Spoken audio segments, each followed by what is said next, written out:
السلام علیکم ورحمۃ اللہ وبرکاتہ۔ امید کرتا ہوں آپ سب دوست خیریت سے ہوں گے۔ کیا آپ جانتے ہیں کہ بہت سے مسلمان روزانہ ایک ایسا کام کرتے ہیں جسے وہ معمولی سمجھتے ہیں، لیکن اسلام میں وہ حرام ہو سکتا ہے۔ افسوس کی بات یہ ہے کہ اکثر لوگ لا علمی کی وجہ سے ان گناہوں میں مبتلا رہتے ہیں۔ آج کی اس ویڈیو میں ہم قرآن و سنت کی روشنی میں چند ایسے عام مگر سنگین حرام کاموں کا ذکر کریں گے جن سے بچنا ہر مسلمان پر ضروری ہے۔ ویڈیو شروع کرنے سے پہلے ایک لمحہ نکال کر درود ابراہیمی پڑھ لیجئے۔ درود ابراہیمی: اللہم صلی علی محمد وعلی آل محمد کما صلیت علی ابراہیم وعلی آل ابراہیم انک حمید مجید۔ اللہم بارک علی محمد وعلی آل محمد کما بارکت علی ابراہیم وعلی آل ابراہیم انک حمید مجید۔ نبی کریم صلی اللہ علیہ وآلہ وسلم نے فرمایا کہ جو شخص مجھ پر ایک مرتبہ درود بھیجتا ہے، اللہ تعالیٰ اس پر 10 رحمتیں نازل فرماتا ہے۔ اس لیے کوشش کریں کہ دن بھر میں کثرت سے درود شریف پڑھنے کی عادت بنائیں۔ اب آئیے اصل موضوع کی طرف چلتے ہیں۔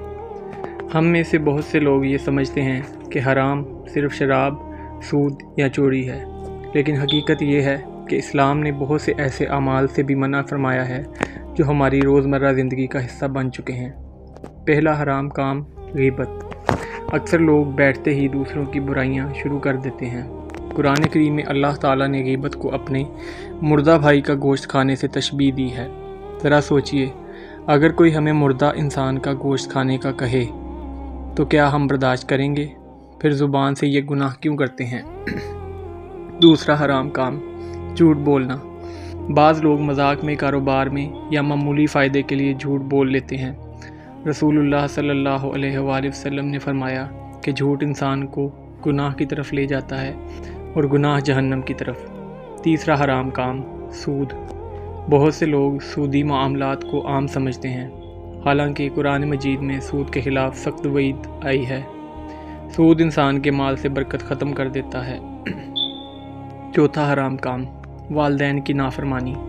بعض نوجوان سمجھتے ہیں کہ صرف بدتمیزی ہی نافرمانی ہے، لیکن والدین کو تکلیف دینا، ان کی بات بلا وجہ نہ ماننا یا ان سے سخت لہجے میں بات کرنا بھی بہت بڑا گناہ ہے۔ پانچواں حرام کام نماز میں غفلت۔ جان بوجھ کر نماز چھوڑ دینا یا بلا عذر قضا کرنا انتہائی خطرناک معاملہ ہے۔ نماز مومن کی پہچان ہے۔ چھٹا حرام کام دھوکہ دینا۔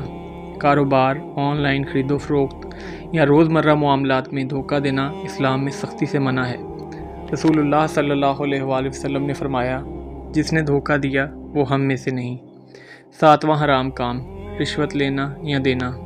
رشوت صرف سرکاری دفاتر تک محدود نہیں، بلکہ ناجائز فائدہ حاصل کرنے کے لیے دیا یا لیا جانے والا ہر مال خطرناک ہے۔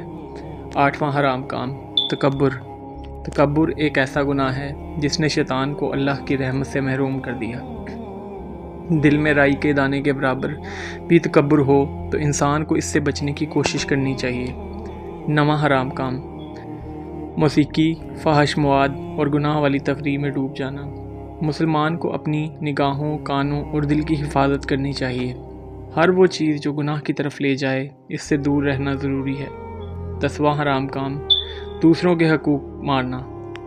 خواہ وراثت ہو، مزدور کی اجرت ہو یا کسی کی امانت، اسلام میں حقوق العباد کی بہت بڑی اہمیت ہے۔ پیارے بھائیوں اور بہنوں، اگر ان میں سے کوئی غلطی ہم سے ہو چکی ہے تو مایوس نہ ہوں، اللہ تعالیٰ بہت زیادہ معاف فرمانے والا ہے۔ سچی توبہ کریں، آئندہ کے لیے گناہ چھوڑنے کا پختہ ارادہ کریں اور نیک اعمال کی طرف لوٹ آئیں۔ یاد رکھیں، قیامت کے دن دولت، شہرت یا دنیاوی مقام کام نہیں آئے گا، بلکہ وہی کامیاب ہوگا جو اللہ کے حضور پاکیزہ دل اور نیک اعمال کے ساتھ حاضر ہوگا۔ اگر آپ چاہتے ہیں کہ اللہ تعالیٰ آپ کے رزق میں برکت دے، گناہوں کو معاف فرمائے اور دل کو سکون عطا کرے، تو نماز کی پابندی کریں، قرآن کی تلاوت کریں، استغفار کو معمول بنائیں اور کثرت سے درود ابراہیمی پڑھتے رہیں۔ اس کی کوئی مقرر تعداد لازم نہیں، لیکن روزانہ 10، 100 یا اپنی استطاعت کے مطابق زیادہ پڑھنا بہت باعث اجر ہے۔ آخر میں آپ سے ایک گزارش ہے، اگر آج کی اس ویڈیو سے آپ کو ایک بھی نئی بات معلوم ہوئی ہو تو اسے اپنے والدین، دوستوں اور رشتہ داروں تک ضرور پہنچائیں۔ ممکن ہے کہ آپ کے ذریعے کسی کی زندگی بدل جائے اور یہی عمل آپ کے لیے صدقہ جاریہ بن جائے۔ اللہ تعالیٰ ہمیں حلال و حرام کی صحیح پہچان عطا فرمائے، گناہوں سے بچنے کی توفیق دے اور اپنی رضا والے